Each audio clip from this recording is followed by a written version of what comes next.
내가 나가서 적군과 싸우려 할 때 말과 병거와 백성이 너보다 많음을 볼지라도 그들을 두려워하지 말라.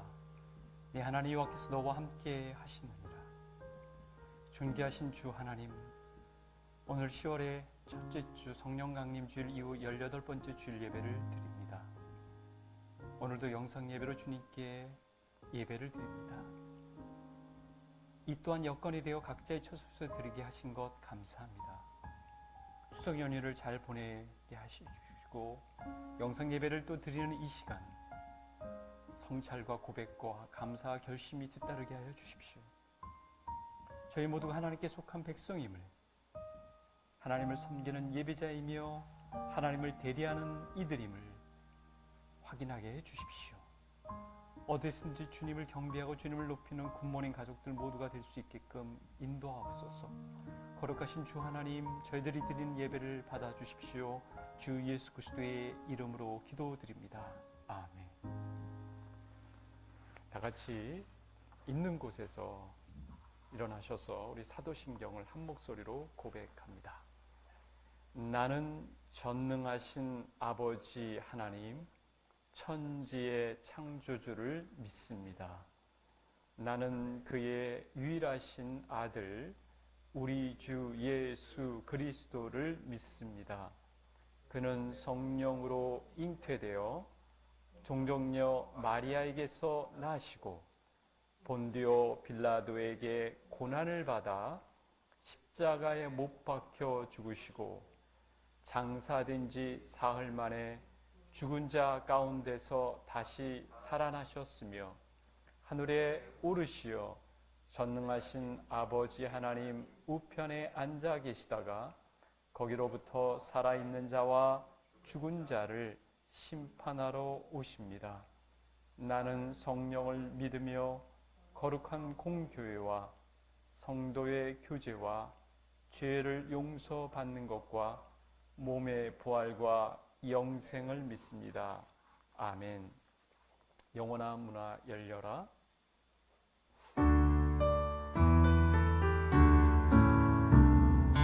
영원한 문화 열려라. 새 임금 들어가신다. 만왕의 이웃이니 만민의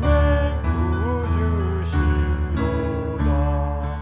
내 마음도 열어라.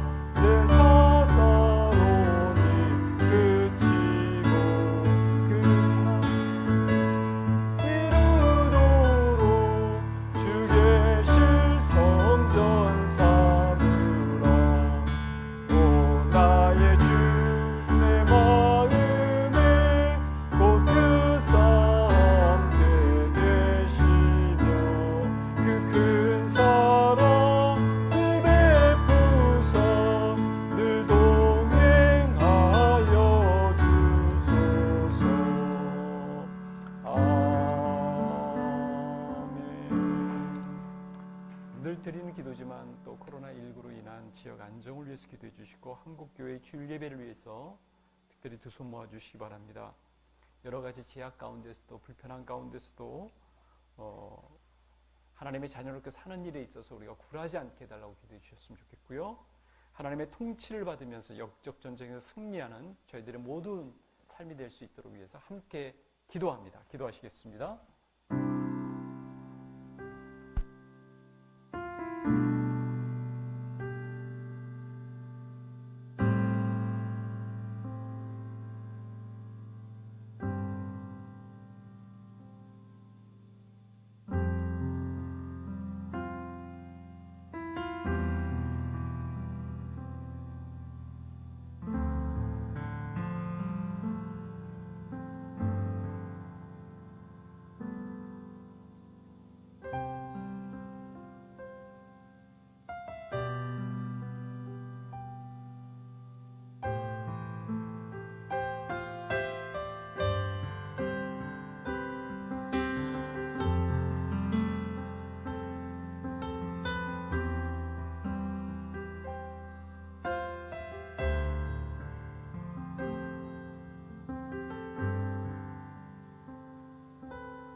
우주 만물을 통치하시는 주 하나님, 지금도 전 세계의 피조물을 주관하시는 주님께 전 세계 신앙인들, 한국교회 성도들과 함께 이 거룩한 주일 기도를 올려드립니다. 주 하나님, 주님께서 온 우주를 통치하고 계시고 지상을 관리하시는 분임을 주님 백성들로 깨닫게 해주시니 감사합니다. 각 나라들 가운데 주님을 경외하며 사랑하며 섬기는 신앙인들을 일깨워 주셔서 계속 주어진 곳에서 생명 보호와 생명 구원을 위해 간절히 기도하며 묵묵히 기도할 수 있게 도와주십시오. 자비로우신 주님, 국내의 경우 많은 국민들이 고유 명절을 제한적으로 보낼 수밖에 없는 아쉬움이 있었지만 나른 신과 힘을 허락해 주신 것 감사합니다. 코로나19 깜깜이 전염이 계속되고 있기에 국민들이 아직 경계심을 풀지 않아야 되는데 하나님 자극하여 주십시오. 사회적 거리 두기에 따른 모임에 주의를 기울여 주위에 폐를 끼치지 않는 이웃을 배려하는 삶을 모든 국민들이 살게끔 인도해 주십시오. 방역 검역에 종사하는 의료진들, 당국자들이 지치고 힘겨울 때마다 예기치 않는 기쁨 또한 선사해 주십시오. 자영업자들 중 참담한 처지에 놓인 이들 많습니다. 절망의 자락에서 도움의 손길을 경험할 수 있게 해주십시오. 특히 국내 작은 교회들도 마찬가지로 주님의 역사를 접할 수 있게 도와주십시오. 교회가 감염병의 지역 발병 진원지라는 빌미를 주지 않게끔 주님 각별히 보호하여 주십시오. 대면 예배와 비대면 예배 등에 대한 이견, 정부의 종교기관 방역 지침 준수 관련된 사항과 관련해 한국 교회들 내에서 불필요한 갈등이 지속되지 않게끔 성숙한 태도를 견지하게 하옵소서.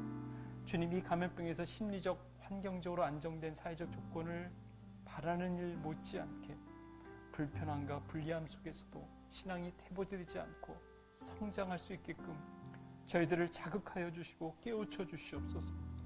제대로 신앙생활 할 수 있게끔 도와주십시오. 주 하나님, 그간 여러 온라인 성경 공부들을 통하여 하나님을 더 깨달아가며 하나님의 인도와 간섭에 반응할 수 있는 길을 주셔서 감사합니다.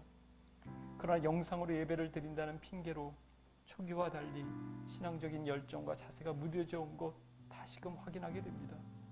그동안 생활 속 태만과 불순종이 떠올라 회개하곤 했지만 진정한 의지와 결심이 따르지 못해 변화까지 이루지 못했습니다. 주님, 저희들의 게으름이 있습니다. 저희들의 무덤덤이 있습니다. 불쌍히 여겨주십시오. 주님, 매일매일 하나님을 말씀과 기도, 찬양과 감사로 뵙는 일에 하나님 열심을 냈으면 좋겠습니다. 주님, 그것이 우리들의 기쁨이 되게 해주십시오. 코로나 영향 핑계로 SNS나 동영상 시청 등 과도하게 시간을 할애해온 일부터 단절시켜 주십시오. 여육 간의 균형을 스스로 깬 일, 경건 생활을 포기하곤 한 일 또한 회개합니다. 주님, 자비를 베풀어 주십시오. 오늘은 다윗의 신앙과 용맹을 살펴보게 됩니다. 이 시대의 골리앗이라는 허다한 장벽들이 우리들의 마음, 생활, 환경 가운데 있다는 것을 보게 해주십시오. 주님의 이름과 영광을 향한 관심과 존중이 저희들 마음속에서 먼저 커가게 해주십시오. 간구합니다. 주님, 예배를 통해서 신앙세계를 향해 도전을 감행하는, 세상을 향해 용기 있게 신앙을 발휘하는 거룩한 소원이 생기게 하옵소서. 하나님을 내 삶의 전쟁을 이끄신다는 그 믿음 갖춰지게끔 도와주십시오. 예배 가운데 성령님의 역사를 고대합니다. 온전히 예배를 드리는 이들 가운데 감동과 도전이 있게 해주십시오. 회복과 충만이 있게 해주십시오. 이 예배를 돕는 이들, 또 온라인으로 예배 드리는 모든 성도들 가운데 은총과 평강을 부어주실 것을 기대하며 지금도 만물을 통치하시는 예수님의 이름으로 기도합니다. 아멘.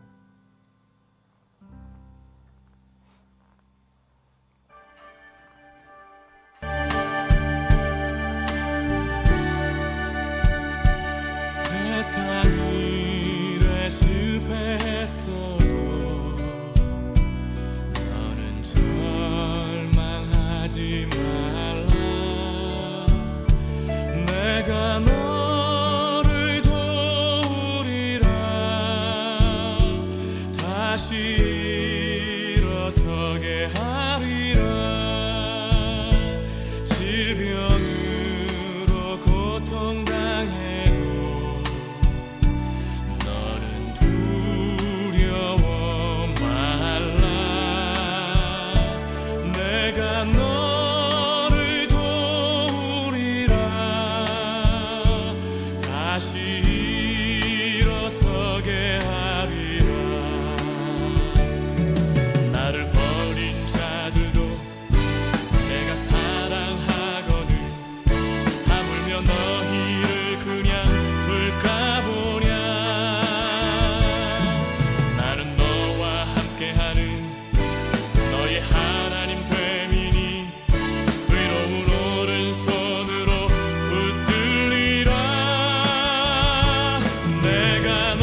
10월의 첫째 주에 벌써 성큼 저희가 다가섰습니다.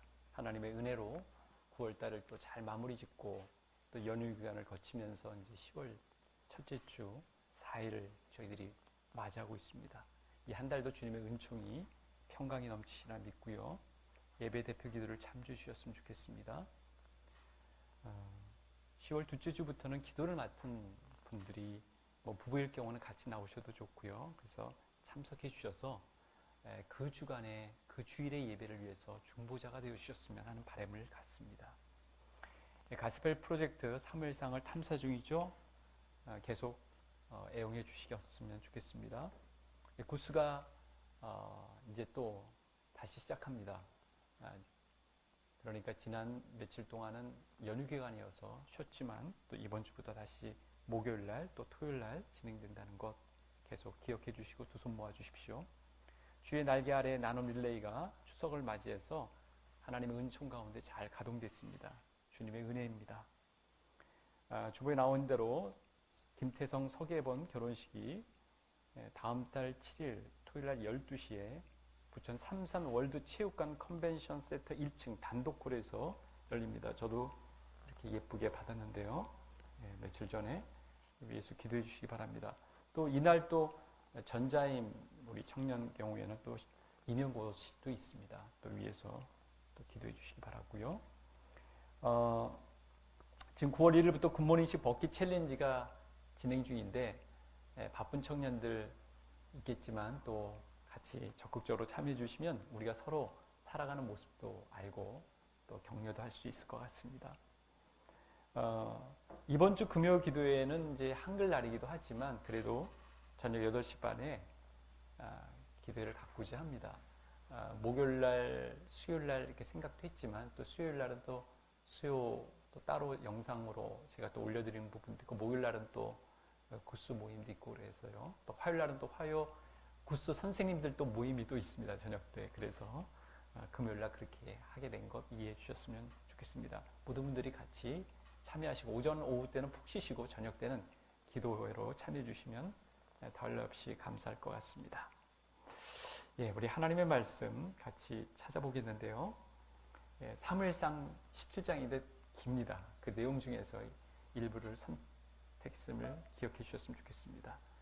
마찬가지로 드라마 바이블을 애용하고자 합니다. 우리 하나님 말씀을 같이 대하는 시간 주셔서 그 자리에서 같이 대해 주시면 좋겠습니다. 블레셋 사람들이 그들의 군대를 모으고 싸우고자 하여 유다에 속한 소고에 모여 소고와 아세가 사이에 에베스담림에 진치고 사울과 이스라엘 사람들이 모여서 엘라 골짜기에 진치고 블레셋 사람들을 대하여 전열을 벌였으니 블레셋 사람들은 이쪽 산에 섰고 이스라엘은 저쪽 산에 섰고 그 사이에는 골짜기가 있었더라. 블레셋 사람들의 진영에서 싸움을 도두는 자가 왔는데 그의 이름은 골리앗이요 가드 사람이라.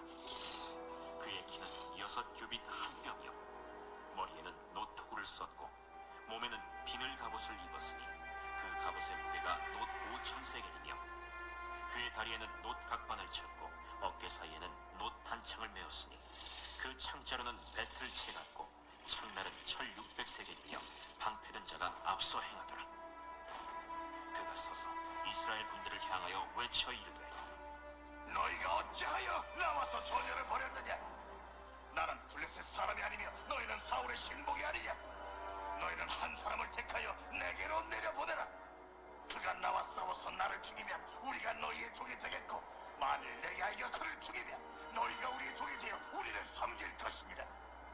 내가 오늘 이스라엘의 군대를 모욕하였으니 사람을 보내어 나와 더불어 싸우게 하라. 사울과 온 이스라엘이 블레셋 사람의 이 말을 듣고 놀라 크게 두려워하니라. 그 다음에 31절로 건너가겠습니다. 31절, 그다음 37절까지입니다. 어떤 사람이 다윗이 한 말을 듣고 그것을 사울에게 전하였으므로 사울이 다윗을 부른지라. 다윗이 사울에게 말하되 그로 말미암아 사람이 낙담하지 말 것이라. 주의 종이 가서 저 블레셋 사람과 싸우리이다. 네가 가서 저 블레셋 사람과 싸울 수 없으리니 너는 소년이요 그는 어려서부터 용사임이니라. 주의 종이 아버지의 양을 지킬 때 사자나 곰이 와서 양떼에게서 새끼를 물어가면 내가 따라가서 그것을 치고 그 입에서 새끼를 건져내었고 그것이 일어나 나를 해하고자 하면 내가 그 수염을 잡고 그것을 쳐 죽였나이다.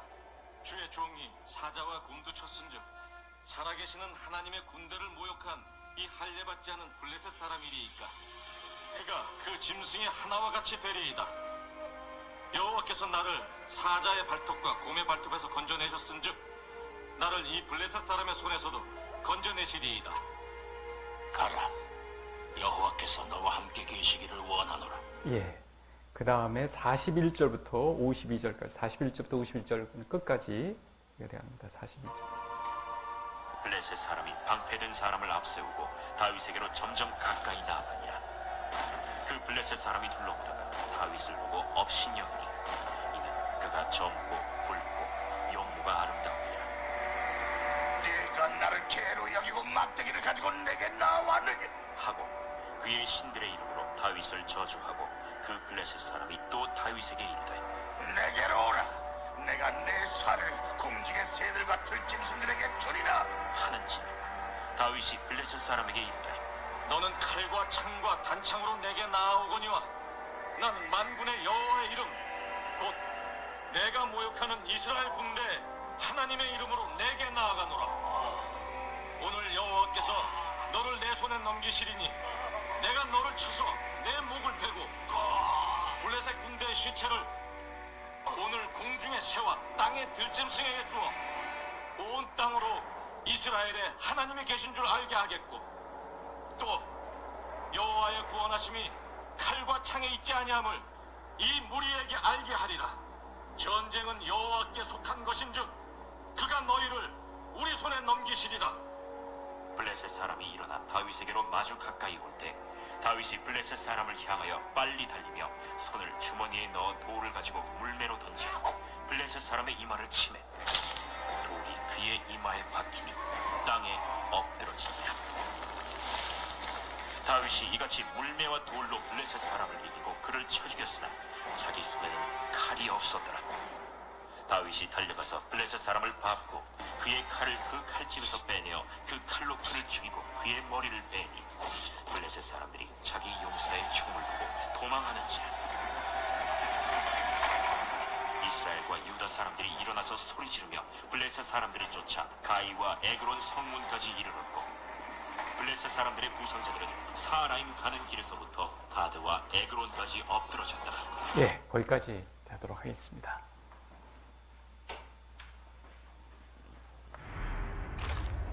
Goliath.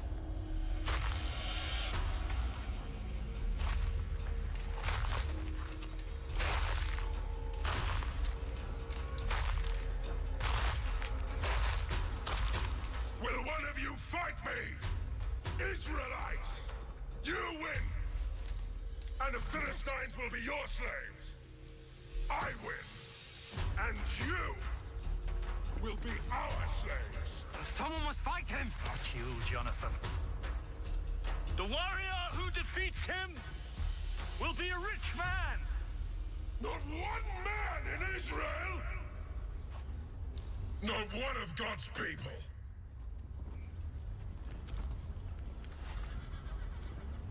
I'll do it. David. You're no soldier, you're a shepherd. Yes, a shepherd. As I protect my sheep, God will protect me. Where is your faith? Where is your God? I will kill him. You'll need this.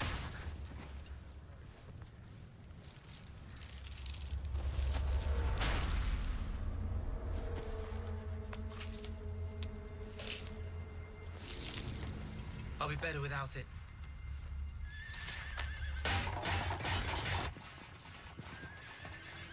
Yea, though I walk in the valley of the shadow of death, I fear no evil. You are with me. Thy rod and staff, they comfort me. You anoint my head with oil. My cup overflows. Surely goodness and mercy shall follow me all the days of my life.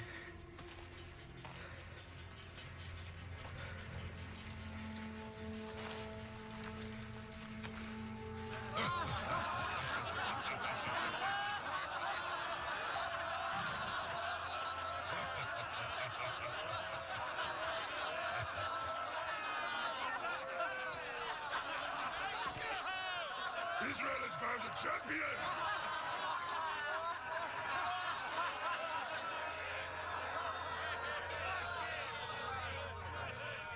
Don't waste my time, little boy. You're too young to die. I will fight you!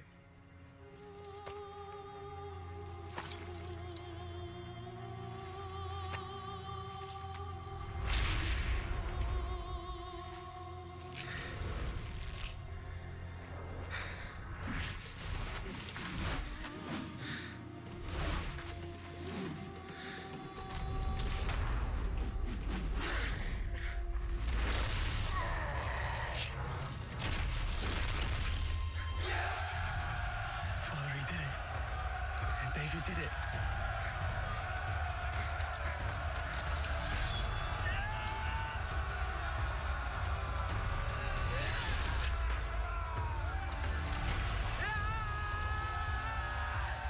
Let us make slaves of them!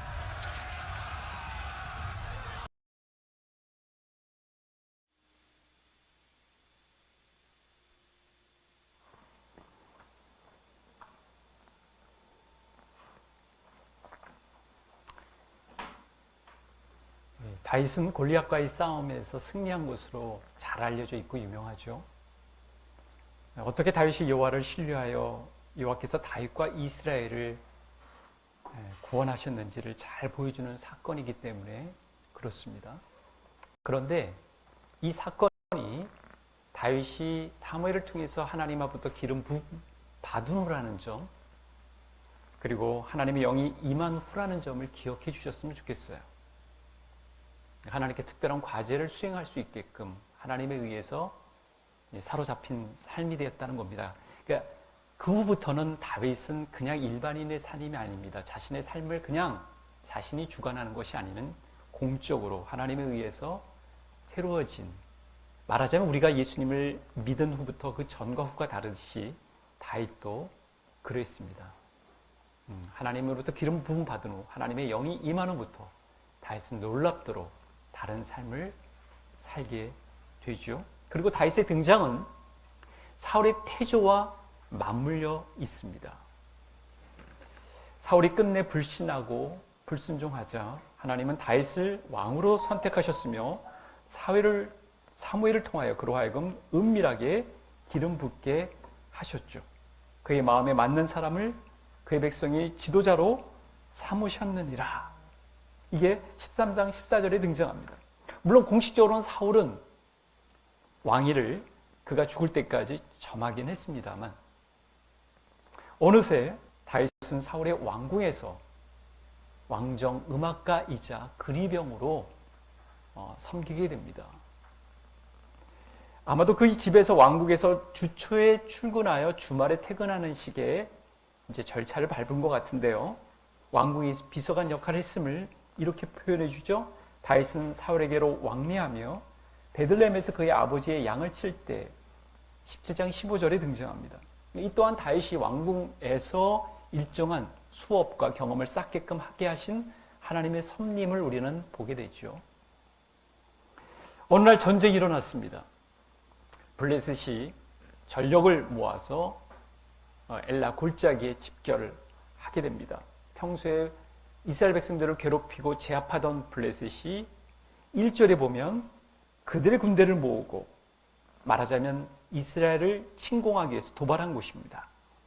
성경은 그 전쟁이 벌어진 장소들을 이렇게 나열하죠. 소고, 아세, 에베스다밈, 엘라 골짜기. 특히 엘라 골짜기는 굉장히 중요한 거점 지역이었고 블레셋인들이 이스라엘 유다 산지로 침공하는 데 있어서 관문이기도 했습니다. 그쪽을 통해서 이스라엘 지역과 전 지역으로 향할 수 있었기 때문에 매우 중요한 곳이었습니다.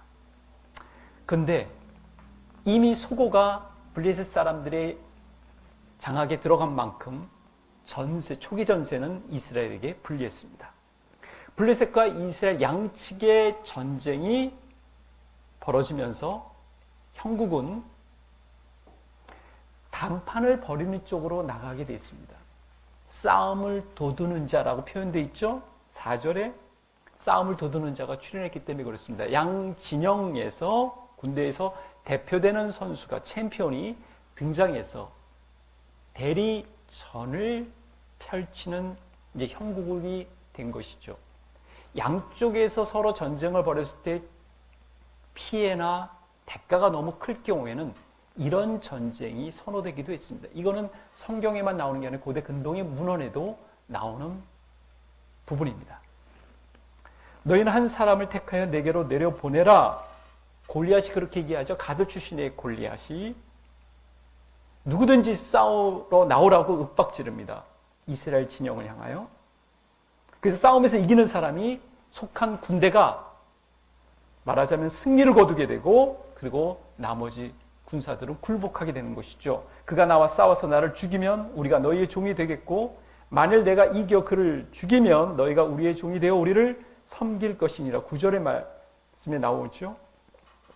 그러니까 이 싸움을 도두는 자가 민족의 운명을 쥐락펴락하는 셈입니다. 골리앗 자신은 이스라엘을 모욕하는 일을 서슴지 않고 공표합니다.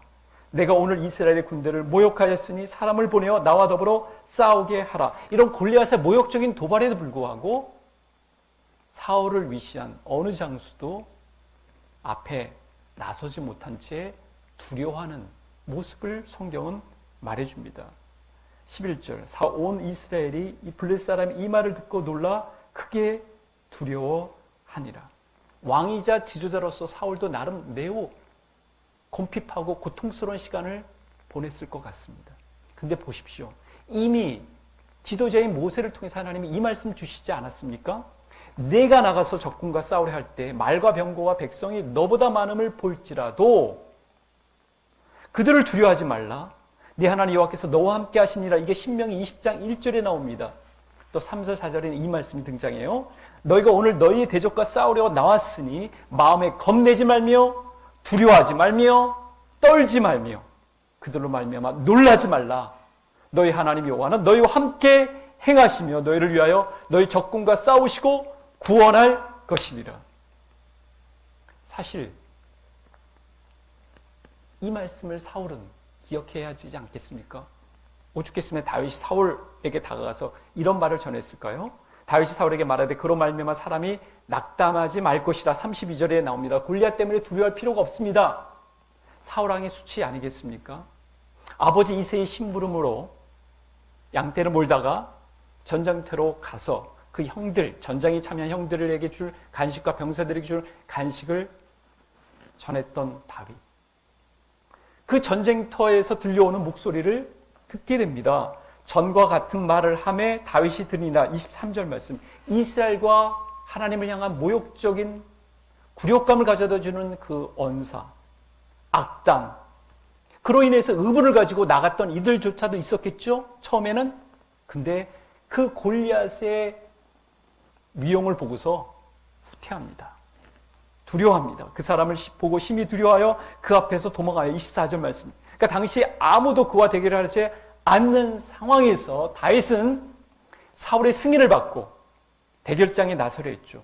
물론 사울도 그가 경험과 능력과 조건이 부족하다는 것을 알고 마뜩하지 않았지만 승인해 줍니다. 결국 나가는 다윗에게 자신의 무장을 입히려 했으나 다윗은 거추장스럽다고 하면서 자신에게 익숙한 것들로 구비한 채 전쟁터에 나갑니다. 평소 다윗에게 익숙한 막대기와 그리고 물매 그리고 돌을 가지고, 그리고 자신이 엄청난 은밀한 무기 자원인 하나님을 등에 업고 향하죠. 창날을 제외하고는 노트구, 노가봇, 노각반, 대부분 노수로 만든 제품으로 무장한 3m의 거구 골리앗. 다윗은 하나님을 전쟁을 이끄시는 이스라엘 최고 사령관으로 간주했습니다. 나는 내가 모욕하는 이스라엘 군대 하나님의 이름으로 내게 나가노라. 45절에 나와 있습니다. 즉 이 싸움을 대리전으로 인식할 수 있었습니다. 그리고 확신했죠. 이길 것을. 오늘 여호와께서 너를 내 손에 넘기시리니 내가 너를 쳐서 내 목을 베고 46절 객관적인 거로 보나 그리고 전력의 비교 위로 보나 이건 말이 안 되는 것입니다. 오늘날에 있어서도 마찬가지죠. 그의 만용인가요? 그의 오판인가요?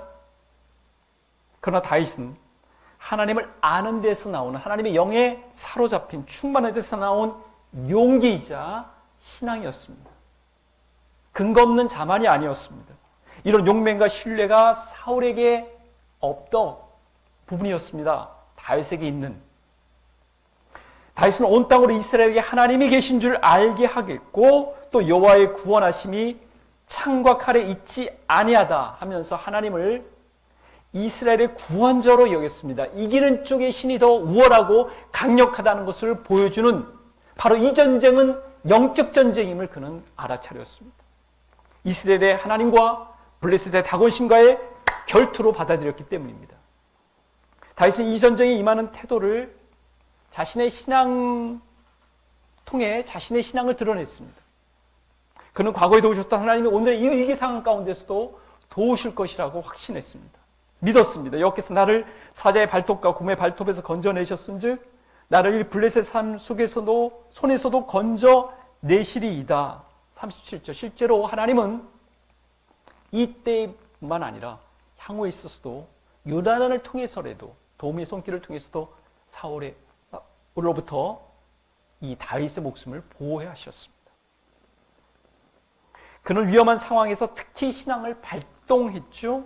자신의 전략, 전투력, 그리고 이 전쟁 자산인 이 무기가 다른 데 있음을 알았습니다.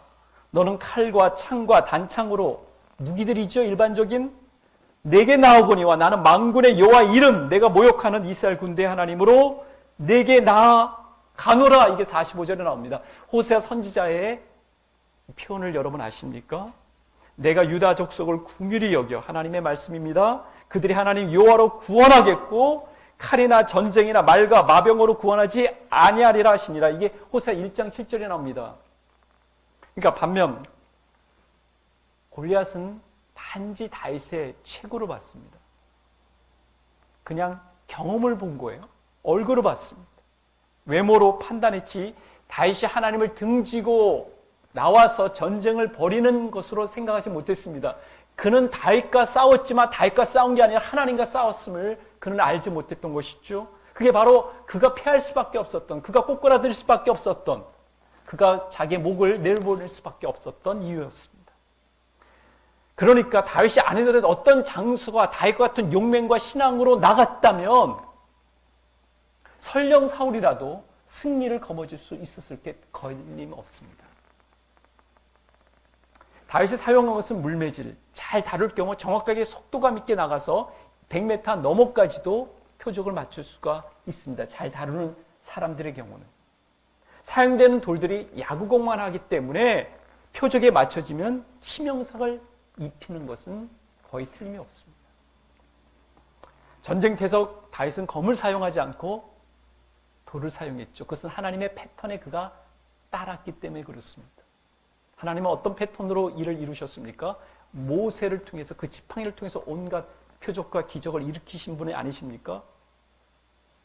여호수아를 통해서는 나팔을 통해서 여리고성을 무너지게끔 활용도 하셨던 분이 우리 하나님이십니다.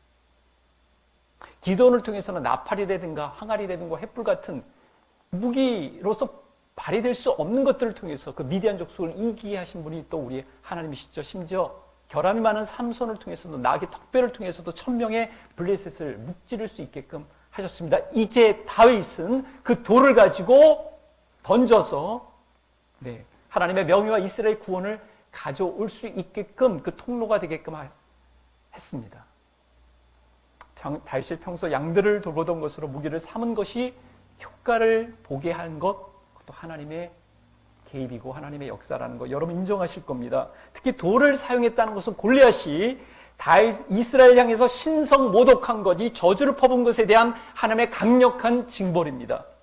여호와의 이름을 모독하면 그를 반드시 죽일지니 온 회중이 돌로 그를 칠 것이니라. 거류민이든지 본토인이든지 여호와의 이름을 모독하면 그를 죽일지니라. 여기서 24장에 등장하는 내용입니다. 다윗이 던진 돌에 하나님께서는 추진력을 입혀서 정확하게 그 표적으로 향해서 골리앗을 넘어뜨리게 했습니다.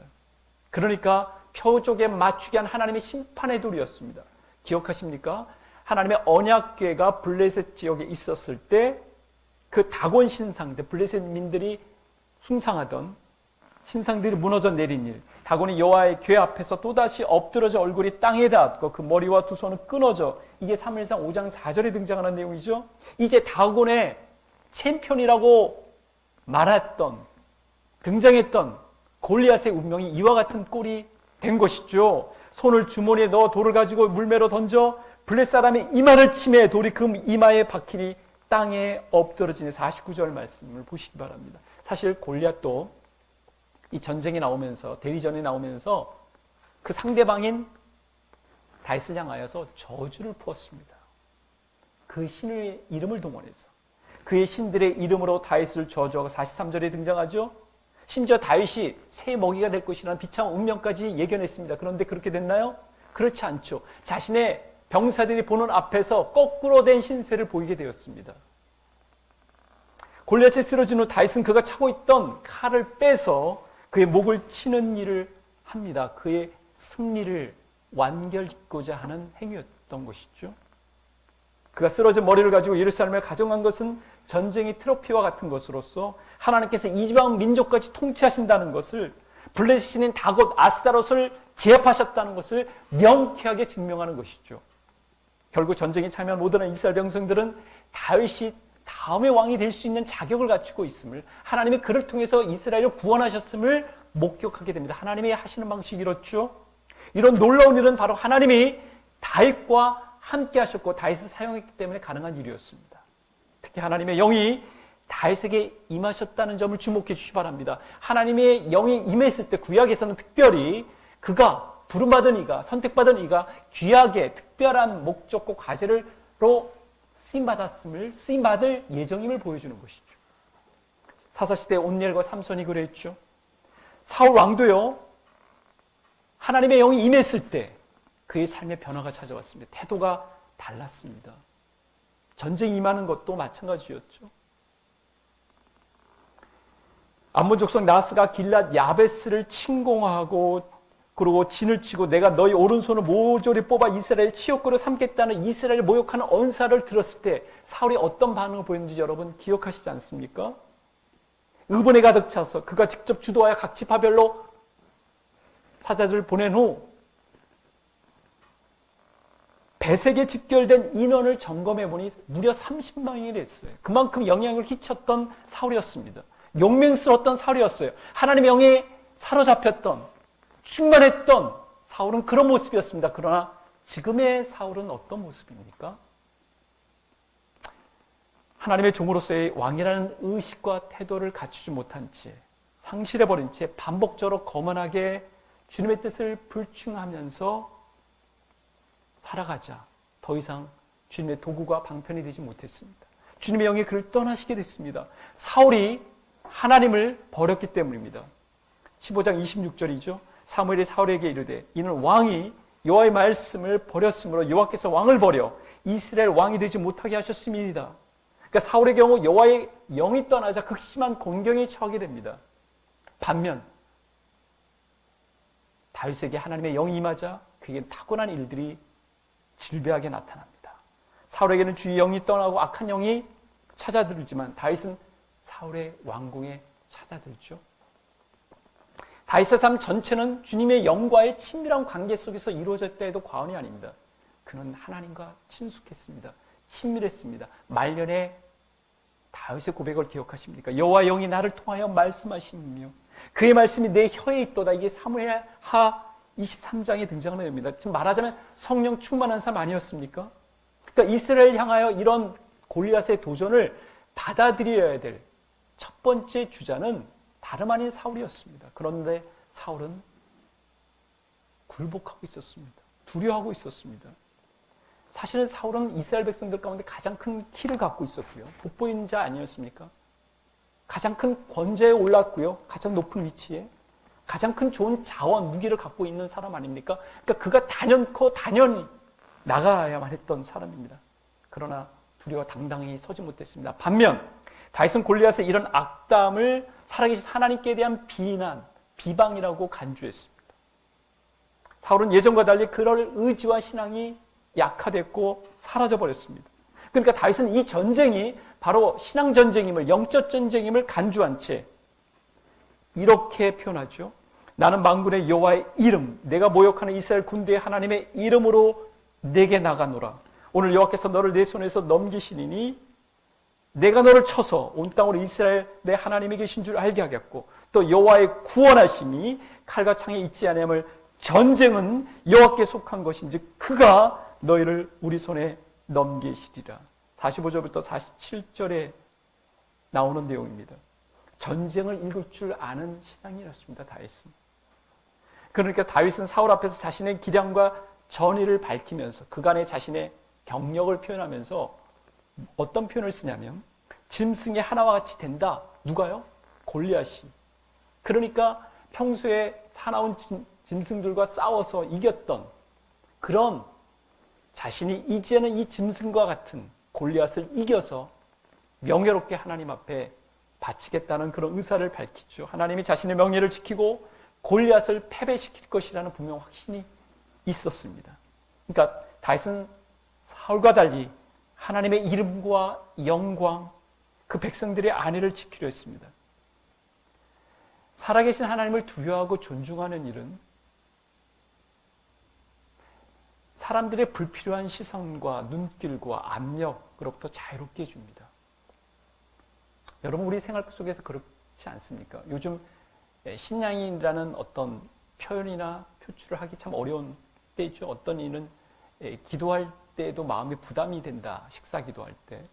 근데 여러분 보십시오. 우리가 그것을 포기하는 한 그 음식은 하나님이 우리에게 주신 감사의 재료가 아니라 그냥 사료처럼 느껴질 수도 있는 것 아니겠습니까? 여러분, 음식과 사료의 차이는 무엇입니까? 감사할 수 있는 인간과 감사를 모른 채 먹는 짐승과의 차이라고도 할 수 있으니까요.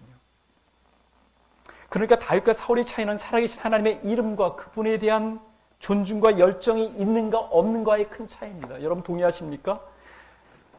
여러분 요즘 어릴 적부터 누가 가르쳐주지도 않았는데 자신의 부모님을 막 헐뜯게 되면 아이들이 격분하게 되죠. 왜냐하면 그 부모님과 자신과 혼연일치라고 보기 때문에 그래요. 어린 아동들도 그것을 감지합니다. 표현합니다. 제가 얼마 전에 탈북인에서 지금 이제 목사님이 되는 그 유튜브를 본 적이 있어요. 근데 참 인상 깊은 게 자신이 그런 가운데서 정말 너무나도 고통스럽기 때문에 그 생계형 탈출도 있고 자신이 또 거기서 정치적인 어떤 다른 이유로 인해서 위법을 했을 때 이제 할 수 없이 빠져나오는 그런 여러 가지 경로가 있지 않습니까? 근데 여튼 그래도 고국을 등졌으니까 고국에 대해서 뭐가 좋은 마음이 있겠고 어떤 면에서는 그리고 그 지도자가 얼마나 독재자입니까? 그런데도 이제 중국인들이 놀린다는 거 너희 수령은 어쩌고 저쩌고 하면 그 얘기를 듣자마자 특달같이 다가서가지고 막 그 지도자를 옹호한다는 것이죠. 왜 그랬는지 모르겠다고 얘기를 합니다. 그러니까 그만큼 그쪽으로 세뇌된 건데 그만큼 그 표현이 좀 그렇지만 그 신앙이 대단한 겁니다. 우리가 본받아야 될 부분은 없는지. 오늘날 우리 신앙인들 모두가 집단적으로 경험하는 골리앗의 정치는 무엇일까요? 어떤 학자는 하나님을 위해 살려는 신앙인들을 좌절시키고 패배시키는 많은 적들이라고 표현했습니다. 여러분 어떻게 생각하세요? 하나님 백성들을 한 묶음으로 패배시키고 파괴시키라는 많은 적들이 오늘날에도 있죠. 사람들로 하여금 하나님을 떠나게 하고 하나님을 무력화시키게 하고 그 하나님을 믿는 신앙인들을 없인 여기게 만드는. 예전 1세기 전만 하더라도 지금도 전체주의 국가가 있으니까요. 북한 같은 기형주의적 공산주의와 스탈린과 히틀러 같은 그 체제 속에서 그리스도인들이 얼마나 힘들게 박해를 받았습니까? 오늘날에 있어서도 이 자본주의 속에서 현금과 이 자본이라는 이 큰 힘에 얼마나 신앙인들이 쉽게 굴복하게 됩니까? 하나님 무시하는 일 버젓하게 일어나고 있지 않습니까? 돈뿐이겠습니까? 쾌락도 마찬가지죠.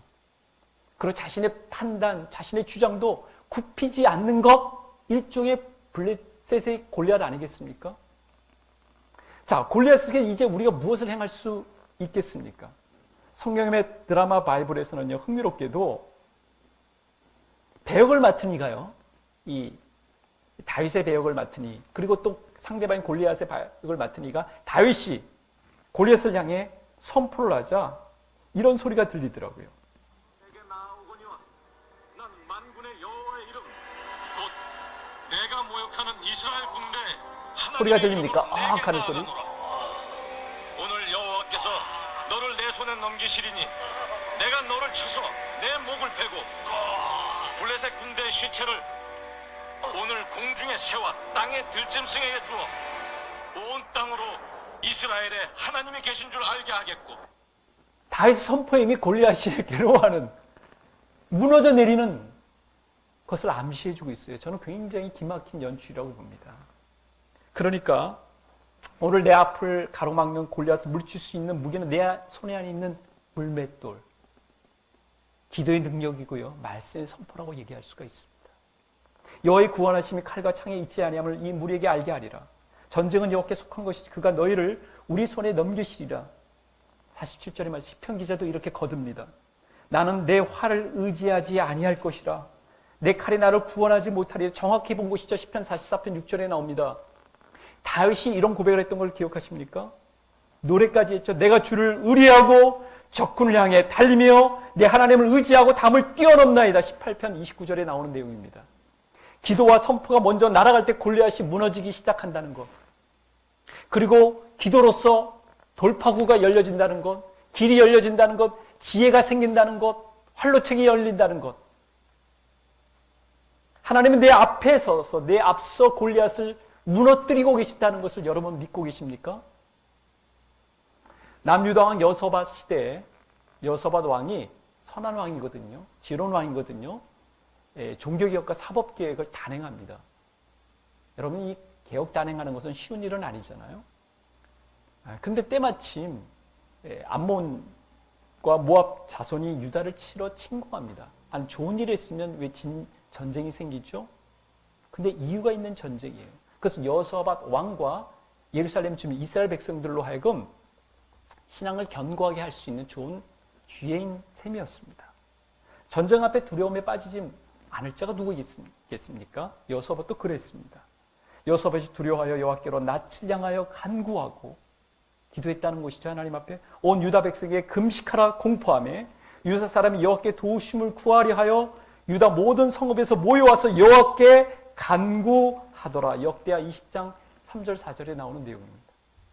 이 전쟁이 하나님이 함께 하시는 전쟁이 될 수 있게끔 이들은 필요한 조치들을 잘 갖췄습니다. 취했습니다. 그래서 여호사밧의 바른 태도에 대한 응답으로 하나님께서는 여호와의 영이 야하시엘에게 임하게 하셔서 그가 예루살렘 주민과 여호사밧 왕에게 이렇게 말하게 하죠. 야하시엘이 이르되 들을지어다. 여호와께서 이같이 너에게 말씀하시기를 너희는 이 큰 무리로 말미암아 두려워하거나 놀라지 말라. 이 전쟁은 너에게 속한 것이 아니요 하나님께 속한 것이니라. 역대하 20장 15절에 나오는 내용입니다. 이 전쟁, 블레셋과의 전쟁도 그런 전쟁이에요. 골리앗과의 대치도 바로 이 전쟁입니다. 전투가 벌어질 엘라 골짜기가 굉장히 중요한 전기를 형성하는 지역이자 시기임을 우리는 기억할 필요가 있겠죠. 그러니까 우리가 지금 내가 직면하고 있는 전쟁도 내가 앞으로 향할지 아니면 뒤로 물러가 침략에 빠질지를 결정하는 전쟁일 수도 있다는 거 여러분 아십니까? 그러니까 그 전쟁은 오늘날 전 세계적으로 모든 이들에게 일정한 두려움과 불안을 가져다주는 코로나19일 수도 있어요. 그리고 모든 이들에게 미래의 노후에 대한 불안, 그리고 내 마음, 생각, 사지에까지도 영향을 주는 이 생존 경쟁이라는 골리앗일 수도 있겠죠. 혹은 그간 나 자신을 괴롭혀고 학대해온 내면의 상처와 습관이 된 언행일 수도 있습니다. 도저히 겁이 나서 빠져나올 수 없는 상태, 나를 옴짝달싹 못하게 하는 그것, 그 실체, 그게 오늘날의 골리앗일 수 있습니다. 주저하고 불안하며 움츠러든 우리를 대표해 우리를 위해 맞서 승리할 존재가 필요하다고 느껴지는 순간 우리는 다윗이 아닌 이스라엘 백성들의 처지와 흡사겠죠. 그러니까 많은 경우 다윗으로 먼저 대입하지 마시고요. 다윗 뒤에서 다윗을 응원하는 초조하게 기다리는 이스라엘 백성들로 한번 오버랩되시면 어떻습니까? 왜냐하면 그 백성들을 위해서 주님께서 지금 다윗을 통해서 하나님께서 일하고 계시고 역사하시고 있기 때문에 그렇습니다. 그러니까 오늘 이 시대에 신앙에서 우리는 우리에게 주어진 시대적인 전쟁, 관계적인 전쟁, 생존의 경쟁, 전쟁이죠. 이 전쟁의 성격을 볼 줄 알아야 합니다. 이 전쟁의 성격이 무엇인지, 내 것을 어떻게 대처해야 될지, 풀어갈 방식도 알고 있어야 되는 것이죠. 하나님께 속한 전쟁은 하나님의 길을, 하나님의 뜻을 따르는 게 지름길이고 답입니다. 여러분 어떻게 생각하세요? 하나님이 주도하시고 우리는 따라갈 뿐입니다. 우리 말씀에 순종할 뿐입니다. 다윗처럼 주님을 신뢰하며 용기 있게 나갈 따름입니다. 하나님이 일하실 것을 기대하면서 말이죠. 그러면 하나님께서 다윗에게 그렇게 하셨던 것처럼 우리를 돕는 자 가운데 계실 것입니다. 여러분 다윗이 골리앗과 딱 맞서기 전까지 다윗을 도와줬던 사람들이 있다는 사실 아십니까? 일단 목동할 때 아버지의 심부름 때문에 목동에게 부탁했잖아요. 대신 내가 갔다 올 때까지 지키라고. 그리고 또 어린 다윗과 함께 동행했던 일꾼도 있었어요. 일꾼을 두고서 또 사울에게도 나가서 얘기도 하잖아요. 그리고 또 그 소리를 듣고 나서 그 주변에서 이 다윗의 어린 다윗에게 상금까지도 얘기해주면서 부추기면서 격려해줬던 사람들도 있어요. 그리고 심지어 사울도 도움을 줬죠. 승인 안 했으면 못 나간 거 아니겠습니까? 그리고 이 골리앗과의 전쟁을 완성시킨 골리앗과의 싸움의 승리만이 아니라 이스라엘의 승리로 싸우게끔 해서 완결짓게 하는 이스라엘 병사들이 있었던 것이죠. 그래서 이 전쟁은 하나님께 속한 전쟁이고 하나님이 이루신 전쟁임을, 승리임을 알게 하는 사람들이 있습니다. 그러니까 감독이 하나님이시고 주연이 다윗이고 그리고 조연들이 있었던 것이죠. 오늘날의 싸움, 우리들의 싸움도 이러하지 않을까요? 그러니까 나는 다윗과 같은 대리전이다. 그렇다면 내가 그런 우리 가정을 대표해서 어떤 공동체를 대표해서 내가 어떤 모임을 대표해서 나는 그런 싸움에 지금 내가 들어가 있다라고 생각한다면 다윗과 같은 내가 하나님의 마음에 합한 사람인가를 한번 점검해보는 것도 굉장히 중요합니다. 여러분 하나님의 마음에 합한 사람이라는 것은 하나님과 조화로운 관계를 맺고 있는 사람 아니겠습니까? 하나님께서 좋아하시는 일을 그도 좋아하고요. 하나님이 아파하시는 일을 그도 아파하고요. 하나님 부담스러워 하시는 것을 그도 부담스러워합니다. 하나님이 가라고 할 때 가고요. 하나님 멈추라 할 때 멈춥니다. 하나님 말하고 할 때 말하는 사람이지 하나님 행하라 할 때 행하지 굳이 자기 고집을 피우지 않는 이가 하나님의 마음에 합한 사람입니다. 그러니까 바로 다윗이 영적인 예수님을 가리킨다. 예수님께서 이 땅에 오셔서 온전히 순종하셔서 모든 이들의 죄를 사하시고 사단을 향해서 승리의 쾌거를 이루시지 않으셨습니까? 그러니까 오늘 우리에게 필요한 것은 다윗의 태도입니다. 전쟁 임하기 전 생활 속에 다듬어진 우리들의 물매질, 우리가 하나님과의 친숙한 관계, 기도의 능력, 말씀의 능력, 선포의 능력, 그 모든 것들이 여러분 평소에 쌓아놓은 것들이 필요한 전쟁에서 쓸모 있게끔 하나님이 하신다는 것을 기억해 주셨으면 좋겠어요. 전쟁은 하나님께 속했다면, 내가 내지른 전쟁이 아니라면, 하나님께서 허락하신 전쟁이라면 이 전쟁은 하나님께 속한 전쟁이고 우리의 삶을, 우리의 신앙을 좀 더 연단시키는 전쟁이기 때문에 하나님이 주도하십니다. 따르면 됩니다. 담대하게 나가면 됩니다. 신뢰하며 나가면 됩니다. 이게 바로 영적 전쟁이면 영적 전쟁의 열쇠입니다. 골리앗 같은 삶의 가장 큰 문제에 대한 해답은요, 다른 데 있지 않아요. 하나님께 있습니다. 주님께 있어요. 정말 주님의 말씀 가운데 있습니다. 만군의 여호와께서 말씀하시되 이는 힘으로 되지 아니하며 능력으로 되지 아니하고 오직 나의 영으로 되느니라. 스가랴서 4장 6절 말씀이죠. 즉 주 하나님께서 주도하셔야 일이 풀려지고 성취가 됩니다. 하나님의 영이 임해야 사울이 변했던 것처럼, 다윗이 탁월한 능력을 발휘했던 것처럼 그런 일을 행할 수 있는 것이죠. 즉 그래서 하나님과 조화로운 삶을 살고 하나님 마음에 합한 삶을 살고자 하는 열정이 생기는 것이고, 하나님의 이름과 하나님의 명예에 대한 관심과 특심한 마음이 생기는 것이죠. 시편 기자는 하나님의 구원이 문제의 극복이자 해결임을 알고 있어서 이렇게 말합니다. 나는 내 활을 의지하지 아니할 것이라. 내 칼이 나를 구원하지 못하리이다. 오직 주께서 우리 원수들에게서 구원하시고 우리를 미워하는 자로 수치를 당하게 하셨나이다. 그래서 우리가 종일 하나님을 자랑하리 하였나이다. 여러분, 이런 고백이 우리 가운데도 있을 수 있지 않겠습니까? 우리는 하나님의 이름에 영원히 감사리다. 셀라. 시편 44편 6절부터 8절에 나온 내용. 하나님이 구원하시는 분임을 분명히 밝힙니다.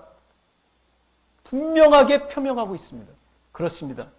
우리를 위해 싸우시는 왕, 주 하나님이 우리 가운데 계십니다. 우리가 지금 돌입해 있는 이 영적 전쟁, 다양한 영적 전쟁일 수 있겠죠. 우리는 우리 홀로 나가지 않습니다. 그분을 신뢰하며 그분을 등에 업고 우리는 등장합니다. 그리고 승리를 거머쥐게 하실 하나님을 신뢰합니다. 기도하시기 바랍니다. 우리 각자 어떤 면은 사울을 닮았고 어떤 면은 다윗을 닮았을 것 같습니다. 그러나 닮아가고자 하는 경향과 방향은 정해지기 마련이죠. 이전에 사울과 같았었지만 이제는 다윗이 되었으면 좋겠습니까? 변화된 삶이 내게 펼쳐지기를 원하십니까? 그러면 다윗의 경우처럼 주님의 영이 임하셔야 하며 하나님과의 밀접한 관계가 필요합니다. 주님을 존중하고 두려워하는 마음이 필요하죠. 그래서 우리는 주님께 요청해야 합니다. 시간 우리 주님 앞에 우리의 두려움과 우리의 불안을 내어놓고 내 안에 있는, 내 앞에 있는 이 골리앗의 정체를 보면서 때론 내가 이스라엘 백성들과 같은 처지에서 때론 내가 다윗과 같은 입장에서 어떻게 내가 헤쳐나갈지를 다시금 지혜를 달라고 용기를 달라고 기도하는 시간 되었으면 좋겠습니다. 기도하시겠습니다.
우리에게도 마찬가지의 전쟁이 있을 것입니다. 그때 들어야 할, 붙잡아야 될, 기억해야 할 말씀은 이것과 같습니다.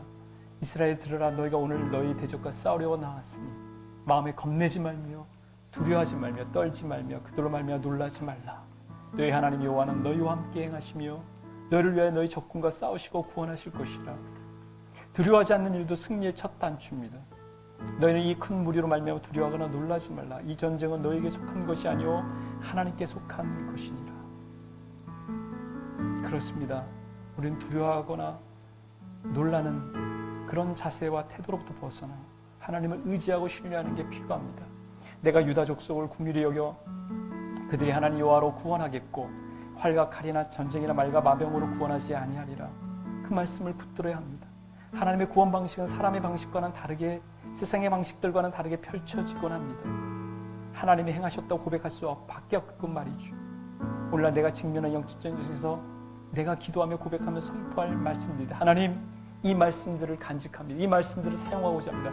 이 말씀들을 고백하고자 합니다. 이 말씀들을 선포하고자 합니다. 주님, 우리와 함께 하옵소서. 주의 영이, 성령께서 우리 가운데 가득 임하시고 주장하셔서 하나님의 사람으로 살아가는 데 있어서 늠름하게 하시고 두려워하지 않게끔 저희들의 삶 모든 영역에서 주장하옵소서. 우리가 크리스찬임을, 하나님께 속한 백성임을 겸허하면서도 자랑스럽게 여기게 하옵소서. 존귀하신 우리 주 예수 그리스도의 이름 의지하여 기도합니다. 아멘. 이 말씀을 생각하시면서 찬양을 드리기를 원합니다.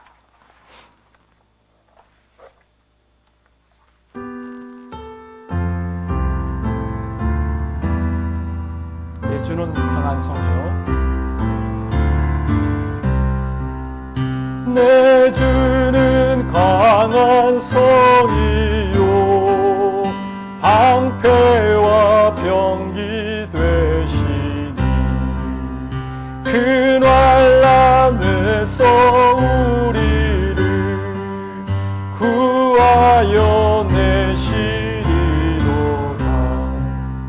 옛 원수 마귀는 이때도 힘을 써 노략과 권세로 무기를 삼으니 천하에 누가 당하랴.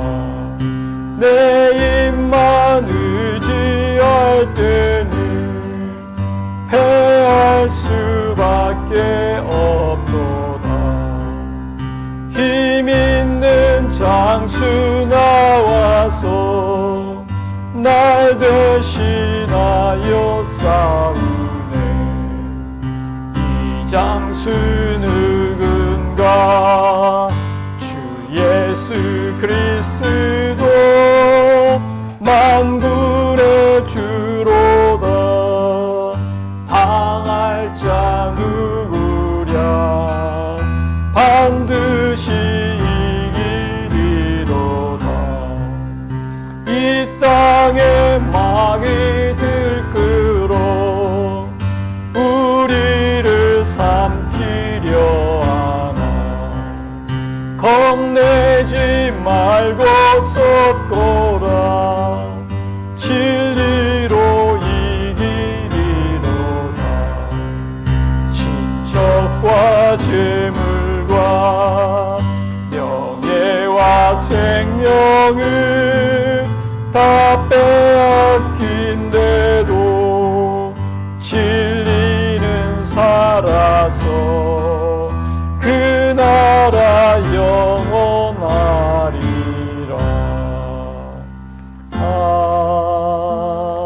아멘. 하나님 앞에 예물을 드리는 시간인데 이 찬양을 지난주와 마찬가지로 선정했습니다. 주께서 내 길 예비하시네.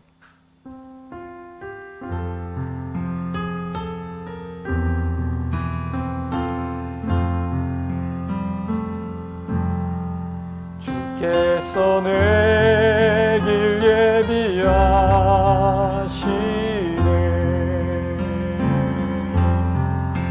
주께서 내 길 예비하시네.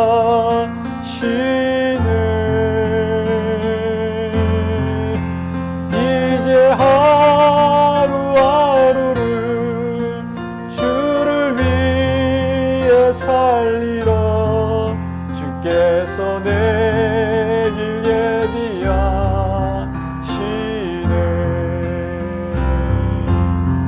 나 이제 주를 따라가려네.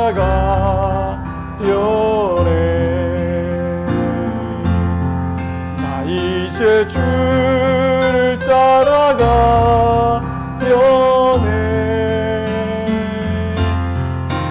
세상 죄를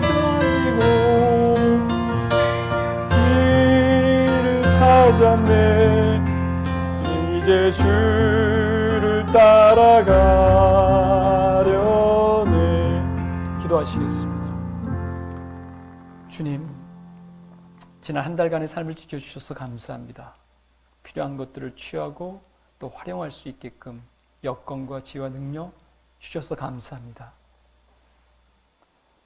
좀 불편하고 제약 가운데서도 저희들의 생존과 생활, 보호와 지원 등이 주님께로부터 온 것임을 인정하며 감사하게 살게 해주시니 감사합니다.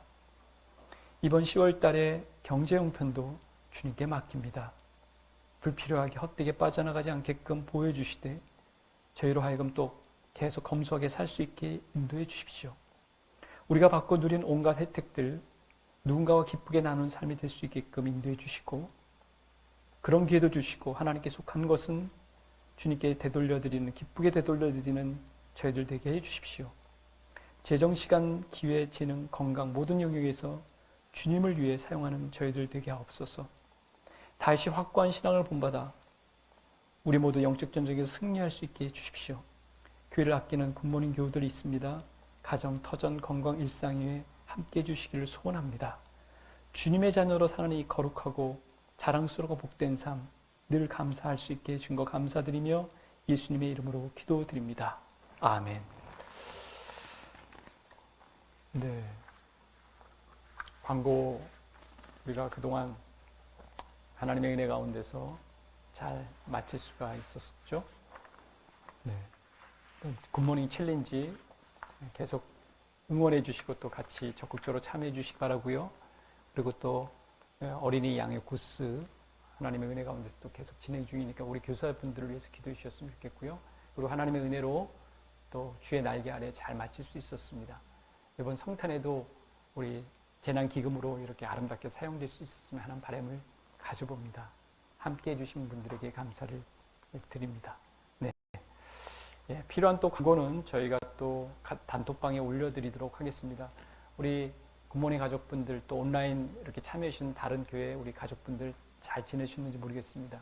오늘 주님이 주시는 충분한 평강과 은총 가운데서 회복되셨으면 좋겠습니다. 심신 모두 부분 말이죠. 그러기를 축복합니다. 우리 다 같이 일어나셔서 찬양 드리고자 합니다. 영광의 왕께 다 경배하며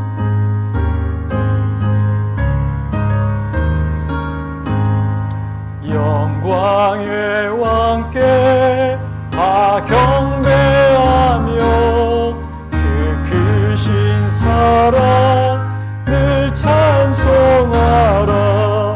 옛부터 영원히 참만 되시니 그 영광의 주를 다 찬송하라. 능력과 은혜 다 찬송하라.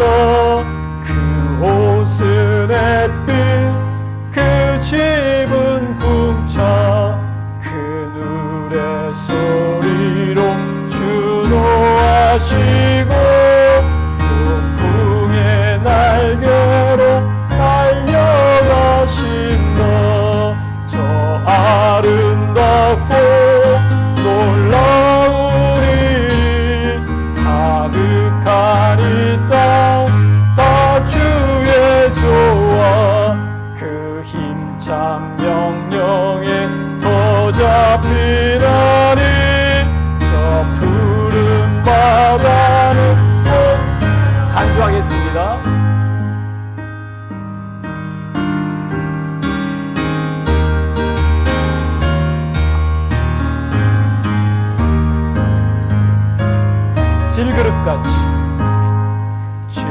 질그릇같이 연약한 인생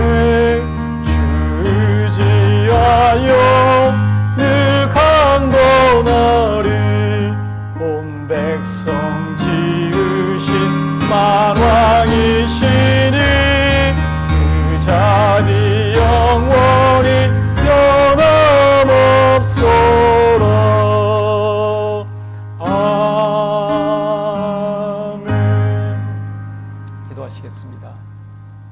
이제는 우리 구주 예수 그리스도의 놀라우신 은혜와 하나님의 말로 다 할 수 없는 과분한 사랑과 성령님의 위로 교통 충만 역사하심이 하나님의 영에 사로잡혀 소중하고 아름다운 과제를 영적 전쟁에서 충실히 감행하고 성취하는 성도님의 여정 위에 지금부터 영토록 함께 오시기만을 간절히 축원하옵나이다. 아멘.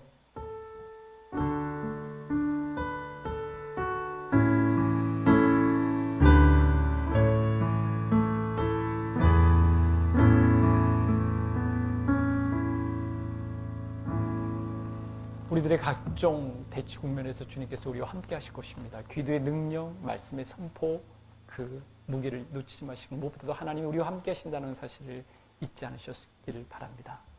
사랑하고 축복합니다.